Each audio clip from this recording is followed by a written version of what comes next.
வணக்கம் நண்பர்களே. இந்த காணொளியில டிஎன்பிஎஸ்சி புதிய பாடத்திட்டத்தின்படி தமிழ் தகுதி தேர்வுக்கு தேவையான திருக்குறள் பகுதியிலிருந்து செங்கோன்மை அதிகாரத்தை பார்க்கலாம் வாங்க. நண்பர்களே, திருக்குறள் அதிகாரங்கள் தொடர்பான வீடியோவை பார்க்கணும்னா அதற்கான லிங்க் டிஸ்கிரிப்ஷன்ல இருக்கு, நீங்க பார்த்துக்கலாம். நண்பர்களே, இந்த செங்கோன்மை அதிகாரம் திருக்குறள்ல எங்கு இடம்பெற்றிருக்கிறதுன்னு பார்த்தீங்கன்னா, பொருட்பால் பகுதியில அரசியல் என்னும் இயல்ல இடம்பெற்றிருக்கிறது. நான் ஏன் இதை குறிப்பிடுறேன்னு பார்த்தீங்கன்னா நண்பர்களே, அந்த அதிகாரம் எந்த பகுதியில இடம்பெற்றிருக்குது அப்படின்னு தெரிஞ்சுக்கிட்டா தான் நம்ம அதற்கான அர்த்தத்தை நம்ம புரிஞ்சுக்க முடியும். உதாரணத்துக்கு நண்பர்களே, அறத்துப்பால் என்பது ஒழுக்கவியல் மற்றும் தனிநபர் வாழ்க்கை சம்பந்தப்பட்ட பகுதி. ஆனால் பொருட்பால் சமூக பொருளாதாரம் சம்பந்தப்பட்டது நண்பர்களே. இப்ப செங்கோன்மை அதிகாரம் ஆள்பவர்களுக்கான ஒரு அதிகாரம். உதாரணத்துக்கு செங்கோன்மை அதிகாரம் அறத்துப்பால் இடம்பெற்றிருக்கிறது அப்படின்னு நம்ம நினைச்சிட்டோம்னா, செங்கோன்மை அதிகாரத்தில் இடம்பெற்றுள்ள திருக்குறளின் பொருளை நம்ம தவறாக புரிந்து கொள்ள வாய்ப்பிருக்கிறது. அதனாலதான் நண்பர்களே, ஒரு அதிகாரம் எந்த பகுதியில் இடம்பெற்றிருக்கிறதுன்னு தெரிஞ்சுக்கிறது ரொம்ப ரொம்ப முக்கியம்னு நான் சொல்றேன். சரி வாங்க நண்பர்களே, நம்ம அதிகாரத்துக்குள்ள போவோம்.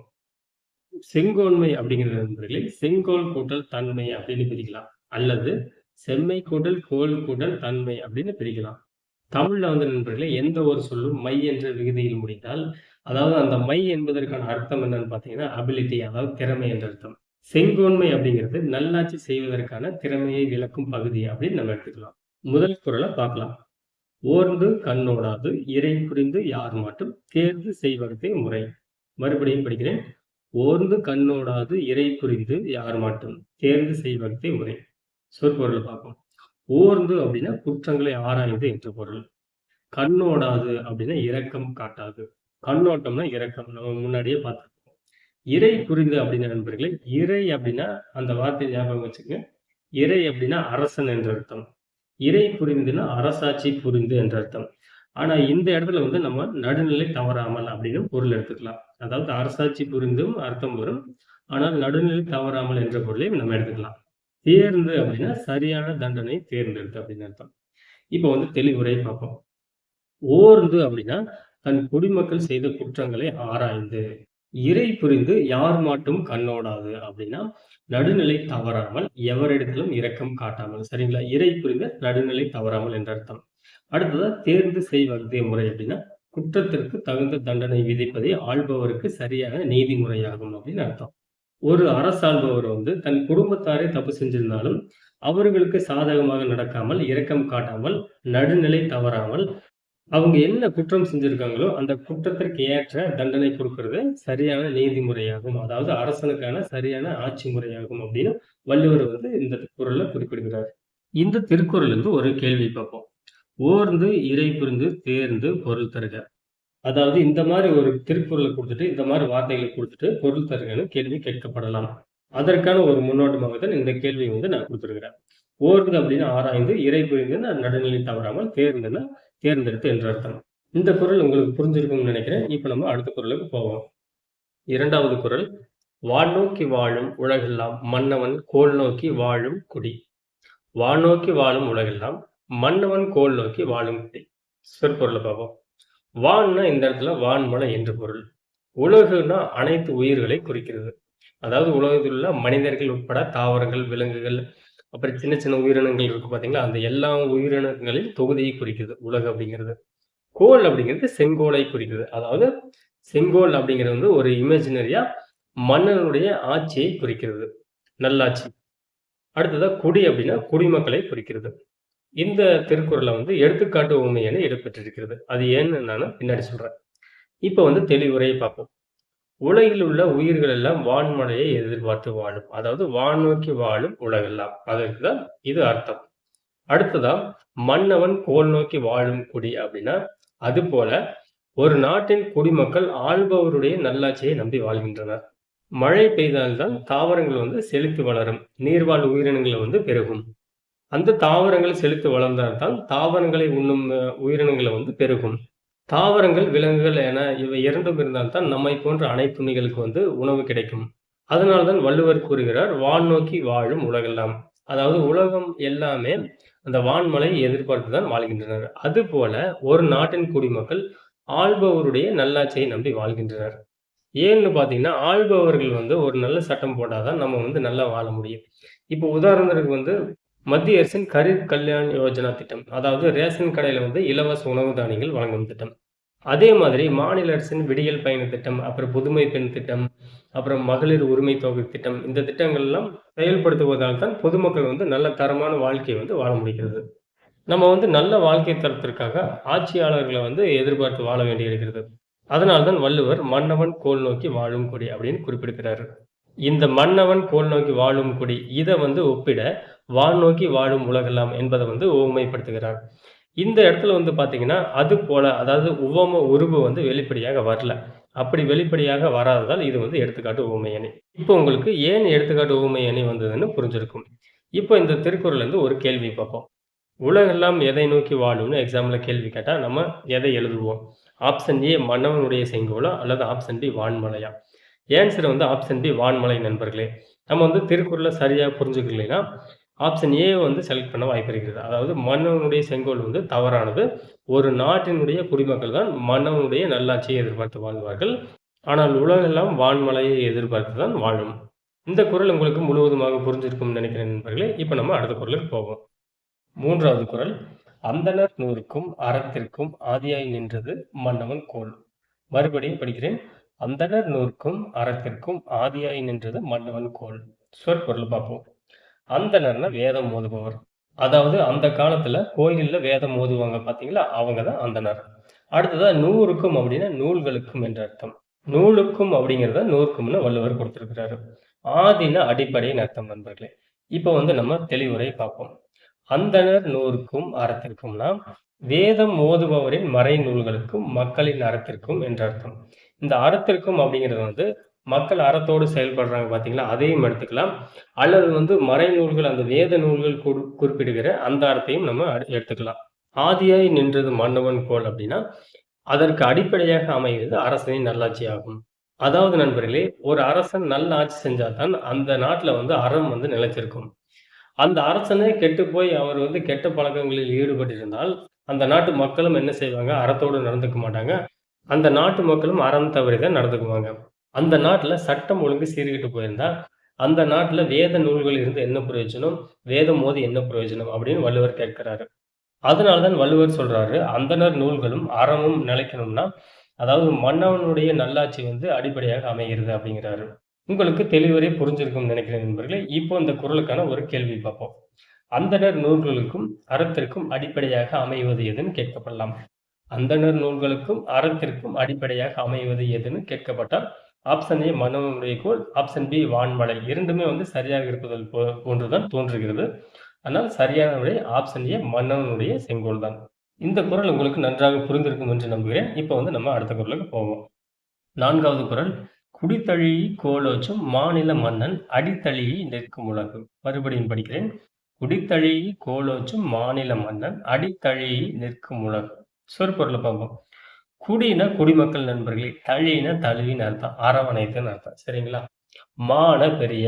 மாநில மன்னன் அப்படின்னா பெரிய நில மன்னன் அப்படின்னா பேரரசர் என்ற அர்த்தம். சரிங்களா?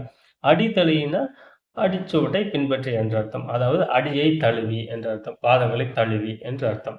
குடித்தழீஇ அடித்தழீ அப்படிங்கிறது சொல்லிசை அளபடை நண்பர்களே. சொல்லிசை அளபடைனா செய்யுள்ல ஒரு பெயர்ச்சொல் வந்து வினையெச்ச சொல்லாக திரிந்து அளபெடுப்பது வந்து சொல்லிசை அளபடையாகும். உதாரணத்திற்கு குடித்தழி அப்படின்னா குடி தழுவுதல் என்ற அர்த்தம். குடித்தழீஇ என்று மாறி குடித்தழுவி என்று வினையெச்ச சொல்லாக திரிகிறது. குடித்தழுவி கோலோச்சு மாநில மன்னன் என்று பொருள் தருகிறது. அதனால்தான் இவை வந்து சொல்லிசை அளபடை எனப்படுகிறது. பெரும்பாலும் சொல்லிசை அளபடை வந்து இ, ஈ அல்லது ஐ, ஈ என்னும் வார்த்தைகள்ல தான் முடியும். இப்போ தெளிவுரை பார்ப்போம். குடித்தழீஇ கோலோச்சும் மாநில மன்னன். அதாவது குடிமக்களை அரவணைத்துக் கொண்டு நல்லாட்சி செய்யும் பேரரசரின் அடித்தழீஇ நிற்கும் உலகு அப்படின்னா அடிச்சுவட்டை பின்பற்றிய மக்கள் நடப்பர். அதாவது மன்னன் எவ்வழியோ மக்களும் அவ்வழி அப்படிங்கிறாங்க பார்த்தீங்களா? அதற்கான அர்த்தம் தான் இந்த குறளை வந்து தருகிறது. மன்னன் அறத்தை பின்பற்றி நடந்தால் மக்களும் அறத்தை பின்பற்றி நடப்பார்கள். மன்னன் வந்து உல்லாச வாழ்க்கையை வாழ்ந்தால் மக்கள் என்ன செய்வாங்க? மன்னனை பார்த்து மக்களும் உல்லாச வாழ்க்கை தான் வாழ்வாங்க. ஏன்னா கேட்கறக்கு ஆள் இருக்க மாட்டாங்க. இந்த குறளுக்கு உதாரணமாக மாமன்னர் அசோகரை வந்து சொல்லலாம். அவர் வந்து புத்த மதத்தை தழுவி நல்ல அறங்களை பின்பற்றி நல்ல வாழ்க்கை வாழ்ந்தார். அவரை பின்பற்றி மக்களும் என்ன செய்தார்கள்? புத்த மதத்தை பின்பற்றி அந்த புத்த சமய நெறிப்படி நல்ல அறத்துடன் வாழ்ந்தார்கள். அதைத்தான் வள்ளுவர் மக்களுக்கு மரியாதை கொடுத்தா மக்கள் வந்து மன்னனுக்கு மரியாதை கொடுப்பார்கள் அப்படின்னு வந்து இந்த திருக்குறள்ல வந்து சொல்றாரு. இந்த தெளிவுரை உங்களுக்கு புரிஞ்சிருக்கும் நம்புறேன். இந்த திருக்குறள்ல இருந்து ஒரு கேள்வி பார்த்துருவோம். யாருடைய அடிச்சுவட்டை பின்பற்றி உலகம் நடக்கும்? யாருடைய அடிச்சுவடு? பேரரசருடைய அடிச்சுவடா அல்லது குடித்தழுவி கோலோச்சும் பேரரசரா? ஆன்சர் வந்து ஆப்ஷன் பி, குடித்தழுவி கோலோச்சும் பேரரசர் நண்பர்களே, வெறும் பேரரசர் அல்ல. ஹிட்லர், இடியமின் போன்ற சர்வாதிகாரமிக்க ஆட்சியாளர்களை பின்பற்றி மக்கள் நடப்பார்கள்னு கேட்டா இல்ல. மக்களை அரவணைத்து கோலோச்சும் நல்ல ஆட்சியாளர்களை தான் மக்கள் வந்து பின்பற்றுவார்கள். இந்த குறளுக்கான விளக்கம் உங்களுக்கு புரிஞ்சிருக்கும்னு நினைக்கிறேன். இப்ப நம்ம அடுத்த குறளுக்கு போவோம். 5வது குறள். இயல்புலி கோலோச்சும் மன்னவன் நாட்ட பெயலும் விளையிலும் தொக்கு. மறுபடியும் படிக்கிறேன். இயல்புலி கோலோச்சும் மன்னவன் நாட்ட பெயலும் விளையிலும் தொக்கு. சொற்பொருளை பார்ப்போம். இயல்புலினா முறைப்படி, நாட்டான நாட்டில், பெயல்னா பருவமழை, விளையுள் அப்படின்னா விளைச்சல், விவசாய விளைச்சல் என்ற அர்த்தம். தொக்குனா ஒருங்குக்கூடி. இப்ப தெளிவுரை பார்ப்போம். இயல்புலி கோலோச்சும் மன்னவன் நாட்ட அப்படின்னா நூல் முறைப்படி, அதாவது அரசியலமைப்பு சட்டப்படி, கோலோச்சும் மன்னவன் நாட்ட அப்படின்னா ஆட்சி செய்யும் மன்னவனுடைய நாட்டில், பெயலும் விளையிலும் தொக்கு அப்படின்னா பருவமழையும் நிறைந்த விளைச்சலும் அதிகமாக இருக்கும். தொக்குனா அதாவது ஒன்ன மொத்தமா ஒருங்கு கூடி இருக்கும், குறையாது, நிறைய இருக்கும் அப்படின்னு அர்த்தம். இப்போ நூல் முறைப்படி அல்லது அரசியலமைப்பு சட்டப்படி ஆட்சி செய்யல என்ன நடக்கும்? அதாவது நாட்டுல ஊழல் வந்து அதிகரிக்கும். நாட்டுல கனிம வளங்களை சுரண்டுவாங்க, சுற்றுச்சூழல் மாசுபடும். இந்த காரணங்களால வந்து பருவமழை வந்து பொய்க்கும், விவசாய விளைச்சல் குறையும். அதனால்தான் வள்ளுவர் வந்து அறநூல் முறைப்படி அல்லது அரசியலமைப்பு சட்ட முறைப்படி நல்லாட்சி செய்யணும் அப்படின்னு வள்ளுவர் வந்து கூறுகிறார். அப்படி நூல் முறைப்படி ஆட்சி செஞ்சா பருவமழையும் விளைச்சலும் வந்து என்னைக்குமே குறையாது அந்த நாட்டுல அப்படின்னு வள்ளுவர் வந்து குறிப்பிடுகிறார். இப்ப இந்த குறள் வந்து எக்ஸாம்ல எப்படி கேள்வி கேட்கப்படலாம்னு பார்ப்போம். கேள்வி படிக்கிறேன். முறைப்படி ஆட்சி செய்யும் மன்னவனின் நாட்டில் எது குறையாது அப்படின்னு கேட்கப்படலாம். அதாவது முறைப்படி ஆட்சி செய்யும் மன்னவனின் நாட்டில் எது குறையாது? பருவமழையும் பயிர் விளைச்சலும் குறையாது. இந்த குறள் உங்களுக்கு நல்லா புரிஞ்சிருக்கும் என்று நம்புகிறேன் நண்பர்களே. இப்ப நம்ம அடுத்த குறளுக்கு போவோம். 6வது குறள். வேலன்று வென்றி தருவது மன்னவன் கோலதும் கோடாதெனின். மறுபடியும் படிக்கிறேன். வேலன்று வென்றி தருவது மன்னவன் கோல் அதுவும் கோடாதெனின். இப்ப சொற்பொருளை பார்ப்போம். அன்றுனா அல்ல நண்பர்களே, வேல் என்றுனா வேல் அல்ல. இங்கே வேல் அப்படிங்கிற ஒரு பொருளை மட்டும்தான் கொடுத்துருக்கனால இங்கே அன்றுதான் சரியான வார்த்தை. ஆனா உங்களுக்கு புரியறதுக்காக நான் அல்லங்கிற வார்த்தையை வந்து கொடுத்துருக்கிறேன். வென்றினா வெற்றின் அர்த்தம், அதுவும்னா அதுவும் என்ற அர்த்தம், கோடாதுன்னா வளையாது என்ற அர்த்தம். அதுவும் அப்படிங்கிறது இன்னிசை அளபடை நண்பர்களே. அதாவது செய்யுள்ல வந்து ஓசை குறையாது, ஓசை நல்லா தான் இருக்கும். ஆனா இனிய இசைக்காக அந்த நெடில் எழுத்து அளபடுவது இன்னிசை அளபடியாகும். அதாவது கோல் அதுவும் கோடாதெனின்னா ஓசை குறையல. ஆனா இனிய ஓசைக்காக கோல் அதுவும் கோடாதெனின் அந்த இனிய ஓசைக்காக இங்க வந்து அளபடுத்திருக்கிறது. இது வந்து இன்னிசை அளபடை. சரிங்களா? இப்போ தெளிவுரை பார்ப்போம். வேல் என்று வென்றி தருவது அப்படின்னா அரசருக்கு வெற்றி தருவது வேல் என்று. அரசருக்கு வெற்றி தருவது கோல் அதுவும் கோடாதெனின். கோல் அதுவும் கோடாதெனின். அதாவது அவருடைய செங்கோலை ஆகும். செங்கோல் என்ன? நீதி வலுவா ஆட்சியை தான் குறிக்கிறது. அதுவும் வளையாதிருந்தால்தான், அந்த ஆட்சி நீதி வலுவாத நல்ல ஆட்சியாக இருந்தால்தான் அது வந்து அரசருக்கு வெற்றி கொடுக்கும்னு வள்ளுவர் வந்து குறிப்பிடுகிறார். அரசன் நல்லாட்சி செலுத்தினால்தான் நண்பர்களே மக்கள் வந்து அரசருக்கு ஆதரவு தெரிவிப்பார்கள். அரசன் நல்ல ஆட்சி செலுத்தாம மக்களை கொடுமைப்படுத்திட்டு இருந்தா நாட்டுல வந்து புரட்சி வெடிக்கும். அந்த புரட்சி கடைசியில் என்ன செய்யும்னா அரசனை கொன்று ஆட்சியை வந்து மாற்றும். அதனால வள்ளுவர் என்ன கூறுறாருன்னா, அரசருக்கு வெற்றி தருவது ராணுவமோ, அந்த ராணுவத்தில் பயன்படுத்துற ஆயுதங்களோ கிடையாது. அவருடைய நீதி வலுவாத நல்லாட்சி தான்னு வள்ளுவர் வந்து சுட்டிக்காட்டுகிறார். இந்த திருக்குறள் வந்து எக்ஸாம்ல எப்படி கேள்வி கேட்கப்படலாம்னு பார்ப்போம். கேள்வி படிக்கிறேன். அரசருக்கு வெற்றி தருவது எது? என்ன நிபந்தனை அப்படின்னு கேட்கப்படலாம்.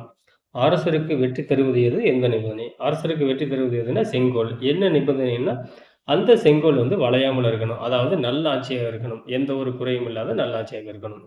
இப்ப நம்ம அடுத்த குறளை பார்ப்போம். 7வது குறள். இறை காக்கும் வையகம் எல்லாம் அவனை முறை காக்கும் முட்டாச் செய்யும்.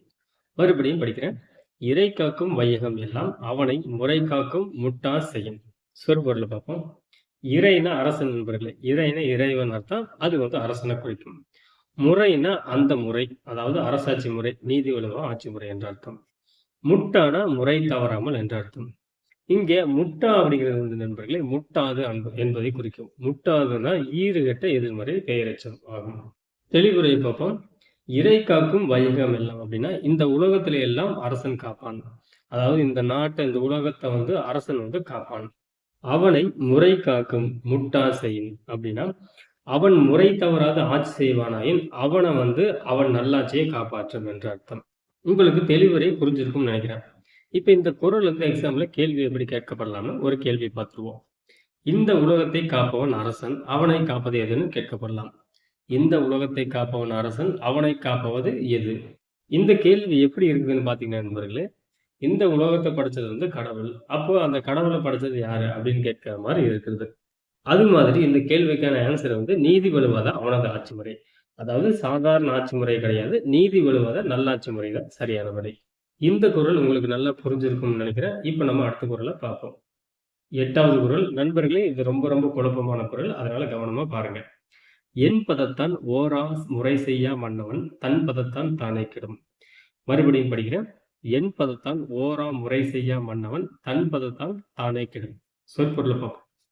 இங்க வந்து எண் அப்படின்னா எளியன்னு அர்த்தம் நண்பர்களே. எண் அப்படிங்கிறதுக்கு பல அர்த்தங்கள் இருக்கும். அதுல ஒரு அர்த்தம் வந்து எளிய. அதே மாதிரி இங்க வந்து பதம் அப்படின்னா வழின்னு அர்த்தம். பதம் அப்படிங்கிறதுக்கு சொல், இந்த மாதிரி பல அர்த்தங்கள் இருக்கு. அதுல ஒரு அர்த்தம் வந்து வழி.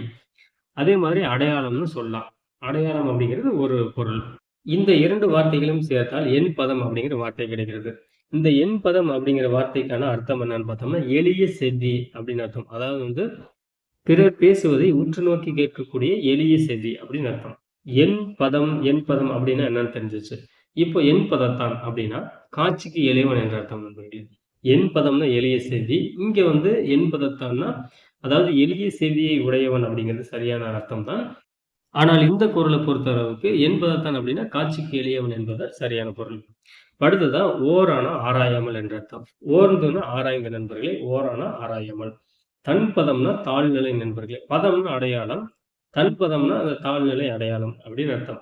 இப்போ தெளிவுரை பார்ப்போம். என் பதத்தான் நீதி வேண்டுபவருக்கு காட்சிக்கு எளியவனாக இருந்து. அதாவது காட்சிக்கு எளியவனாகன்னு அர்த்தம்.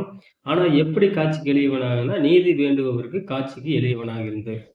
உதாரணத்துக்கு வந்து நம்ம ஒரு கோரிக்கைக்காக எம்எல்ஏ வீட்டுக்கு போறோம். அந்த எம்எல்ஏ வந்து வீட்டுக்கு வந்தவங்க கிட்ட ரொம்ப ஃப்ரெண்ட்லியா, அவங்க குடும்பத்துல ஒரு ஆளா காட்சிக்கு எளியவனாக பழகுறார். காட்சிக்கு எளியவன்னா இதுதான் நண்பர்களே அர்த்தம். அடுத்ததா ஓரா அப்படின்னா மக்களின் குறைகளை ஆராயாமல். ஓரானா ஆராயாமல். எதை ஆராயாமல்னா மக்களின் குறைகளை ஆராயாமல். முறை செய்யா மன்னவன்னா முறைன்னா என்ன? சரியான ஆட்சி முறை அல்லது சரியான நீதிமுறை என்ற அர்த்தம். படிக்கிற பாருங்க. சரியாக நீதி செய்யாத மன்னவன் என்ற அர்த்தம். தன் பதத்தான் தானே கெடும்னா தாழ்ந்த நிலைக்கு சென்று தானே கெடுவான். உங்களுக்கு புரிஞ்சிருக்கும். தன் பதத்தான்னா தாழ்ந்த நிலை என்ற அர்த்தம். உங்களுக்கு தெளிவரை புரிஞ்சிருக்கும்னு நினைக்கிறேன். இப்ப இந்த குறள் வந்து எப்படி கேள்வி கேட்கப்படலாம்னு பார்ப்போம். எத்தகைய அரசன் தாழ்ந்த நிலைக்கு சென்று தானே கெடுவான் என்று கேட்கப்பட வாய்ப்பிருக்கிறது. எத்தகைய அரசன் அப்படின்னா காட்சிக்கு எளியவனாய் இருந்து ஆராயாமல் நீதி செய்யாத அரசன். அதாவது காட்சிக்கு எளியவனாய் இருக்கணும் அப்படிங்கிறார் வள்ளுவர். அப்படி இல்லாம பொதுமக்களின் குறைகளை ஆராயாமல் நீதி செய்யாத அரசன் வந்து தாழ்ந்த நிலைக்கு சென்று தானே கெடுவான் அப்படின்னு வள்ளுவர் வந்து கூறுகிறார். இப்ப நம்ம அடுத்த குறளை பார்ப்போம். 9வது குறள். குடிப்புறங்காத்தோம்பி குற்றங்கடிதல் வடுவன்று வேந்தன் தொழில். மறுபடியும் படிக்கிறேன். குடிப்புறங்காத்தோம்பி குற்றங்கடிதல் வடுவன்று வேந்தன் தொழில். சொற்பொருளை பார்ப்போம். குடினா குடிமக்கள், புறங்காத்து நண்பர்களே பிறர் வருத்தாமல் காத்து. அதாவது பிறர் வருத்தாமல் காத்து அப்படின்னு அர்த்தம். ஓம்பின பாதுகாப்புன்னு அர்த்தம். அதாவது தன்னையும் பாதுகாத்து மற்றவர்களையும் பாதுகாத்தல். அடுத்ததா கடிதல்னா ஒழித்தல் என்று அர்த்தம். குற்றங்கடிதல்னா குற்றங்களை தண்டித்து அதை ஒழிக்கிறது அப்படின்னு அர்த்தம். வடுனா பழி என்ற அர்த்தம். இப்போ தெளிவுரை பார்ப்போம். குடிப்புறங்காத்தோம்பி குற்றங்கடிதல் அப்படின்னா குடிமக்களை வந்து பகையவரிடமிருந்து காத்து, அதாவது குடிமக்களை வந்து ரவுடிகளிடமிருந்து காத்து, ஓம்பின தன்னையும் காத்து, குற்றங்கடிதல் அப்படின்னா குற்றங்களை தண்டனையால் ஒழித்தல். வடுவன்று வேந்தன் தொழில் அப்படின்னா என்பது அரசருக்கு பழி அல்ல, பழி என்று. அது வந்து அவருடைய வேலையாகும் அப்படின்னு வள்ளுவர் வந்து கூறுகிறார். அதாவது ரவுடிகளுக்கு தண்டனை கொடுத்து ரொம்ப மோசமான ரவுடிகளுக்கு வந்து கொலை தண்டனை கொடுக்கறது வந்து கொலை செய்யறது வந்து அரசருக்கு பழி ஏற்படாது. அது வந்து அவருடைய வேலை. அது வந்து பழி அல்ல அப்படின்னு வந்து வள்ளுவர் கூறுகிறார். கேள்வியை பார்த்துருவோம். வேந்தனுக்கு தொழில் எது அப்படின்னு கேட்கப்படலாம். வேந்தனுக்கு தொழில் என்ன? குடிமக்களை காத்து குற்றங்களை ஒழித்தல். அது வந்து வேந்தனுக்கு தொழில். இன்னொரு கேள்வியும் கேட்கப்படலாம். வேந்தனுக்கு வடுவன்று எது அப்படின்னு கேட்கப்படலாம். அதாவது வேந்தனுக்கு பழி அல்லாதது எது அப்படின்னு கேட்கப்படலாம். எதுன்னா குற்றங்கடிதல். குற்றங்களுக்கு தண்டனை கொடுத்து அது வந்து அந்த நாட்டுல இல்லாத மாதிரி ஒழிக்கிறது. இந்த குறள்ல உங்களுக்கு எந்த சந்தேகமும் இருக்காது என்று நம்புகிறேன் நண்பர்களே. இப்ப நம்ம அடுத்த குறளை பார்ப்போம். இந்த அதிகாரத்தினுடைய கடைசி குறள். கொலையின் கொடியாரை வேந்தொருத்தல் பைங்குல் களைக்கட்டதனோடு நேர். மறுபடியும் படிக்கிறேன். கொலையின் கொடியாரை வேந்தொருத்தல் பைங்குல் களைக்கட்டதனோடு நேர். இப்ப சொற்பொருள பார்ப்போம். கொலையின் அப்படின்னு நண்பர்கள் கொலையாள் என்ற அர்த்தம். சரிங்களா? ஒருத்தல்னா தண்டித்தல். பைங்கூழ்னா பசும்பயிர். நம்ம கூழ்னா குடிக்கிற கூழ்ன்னு நினைச்சக்கூடாது. பைங்கூழ் அப்படின்னா பசும் பயிர் என்ற அர்த்தம். கலைன்னா வேண்டாத தாவரம். நேர்னா அதற்கு சமம் என்ற அர்த்தம். இப்ப தெளிவுரையை பார்ப்போம். கொலையின் கொடியாரை வியந்தொறுத்தல் அப்படின்னா அரசன் மரண தண்டனையால் கொடியவரை தண்டித்து நல்லவரை காத்தல் என்பது. சரிங்களா? அடுத்தது படிக்கிறேன். பைங்கூழ் களை கட்டதனோடு நேர் அப்படின்னா பசும்பயிர்களிலிருந்து களைகளை எடுப்பதற்கு சமமாகும். நண்பர்களே, நீங்க கேட்கலாம், திருக்குறள்ல வந்து நல்லோரை காத்தல் அப்படிங்கிற வார்த்தைக்கான எந்த ஒரு வார்த்தைகளும் இடம்பெறலையே, அப்புறம் எப்படி தெளிவுரையில அந்த வார்த்தை வந்துச்சுன்னு கேட்கலாம். எப்படின்னா, பைங்கூழ் களை கட்டதனோடு நேர். அதாவது பசும்பயிர் வந்து நல்லவர்களை குறிக்குது. களை எதை குறிக்கிறது? ரவுடிகளை குறிக்குது. பசும்பயிர் நல்லவர்களை குறித்ததால அந்த கொலையின் கொடியாரை வேந்தொறுத்தல் அப்படிங்கிறது கொடியாரை வந்து வேந்தொறுத்தல் அதாவது அரசர் வந்து தண்டிக்கிறது வந்து குறிக்கிறது. கூடவே வந்து நல்லவரை காத்தல் என்பதையும் குறிக்கிறது. அதாவது கொடியாரை ஒருத்தல் அப்படின்னாலே நல்லவரை காப்பதற்காகத்தான் என்று நம்ம புரிஞ்சுக்கலாம். இப்போ எக்ஸாம்ல கேள்வி எப்படி கேட்கப்படலாம்னு பார்ப்போம். பசும்பயிர்களிலிருந்து களை எடுப்பதற்கு சமமானது எதுவென திருக்குறள் கூறுகிறதுன்னு கேட்கலாம். பசும்பயிர்களிலிருந்து களை எடுப்பதற்கு சமமானது எதுன்னா கொலை தண்டனையால் கொடியவரை தண்டித்தல் தான் அதற்கு சமமானது. இந்த திருக்குறள் உங்களுக்கு நல்லா புரிஞ்சிருக்கும் என்று நம்புகிறேன். அவ்வளவுதான் நண்பர்களே இந்த வீடியோ. இந்த வீடியோ உங்களுக்கு பிடிச்சிருந்தா ஒரு லைக் பண்ணுங்க நண்பர்களே. உங்கள் கருத்துக்களை வந்து கமெண்ட்ஸ்ல தெரிவிங்க. அது வந்து மிகவும் பயனுள்ளதாக இருக்கும். மற்றும் ஒரு நல்ல பயனுள்ள காணொளியில் சந்திப்போம். நன்றி, வணக்கம்.